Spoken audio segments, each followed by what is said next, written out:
We're here with Carl Tannenbaum, Chief Economist of Northern Trust, to talk about shadow banking. So shadow banking was identified as a contributor to the financial crisis of 2008.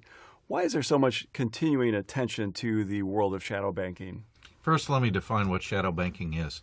50 years ago, people invested with banks. People got their loans from banks, and it was a very well-contained system. But starting back then, you started to see people investing in instruments outside of the banking system, and many borrowers were getting their credit from outside the banking system. Simple examples of this, Doug, are money market mutual funds or mortgage-backed securities, things that are sold directly from borrowers to investors, and now that tends to dominate the credit industry. The reason it got called shadow banking was because it was much harder to keep track of than when everything was on bank balance sheets, and what you don't know ended up being something that ended up hurting us.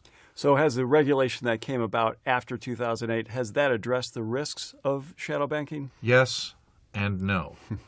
In the yes part, a lot of the structures that were designed to create shadows have been brought back into the light. A lot of the conduits or special purpose vehicles, terms from the 2008 crisis, have been eliminated. Banks have taken those back onto their balance sheets where they can be watched very closely. Conversely, though, there are some new vehicles like exchange-traded funds or other products that are now looking more and more shadowy. And I think there's still lingering concern with 2008, not that long ago, that those new structures could cause us similar kinds of problems. So what other new structures are attracting attention? So there are certainly now pools where lenders and borrowers can find each other on the internet. Peer-to-peer lending is one example.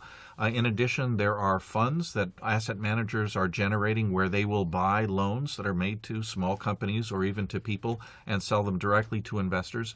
Certainly this is helpful to the flow of capital, but again, it's hard to keep track of, and it may not be as stable if we ever get into another crisis. So how can we safeguard the financial system against these newer risks?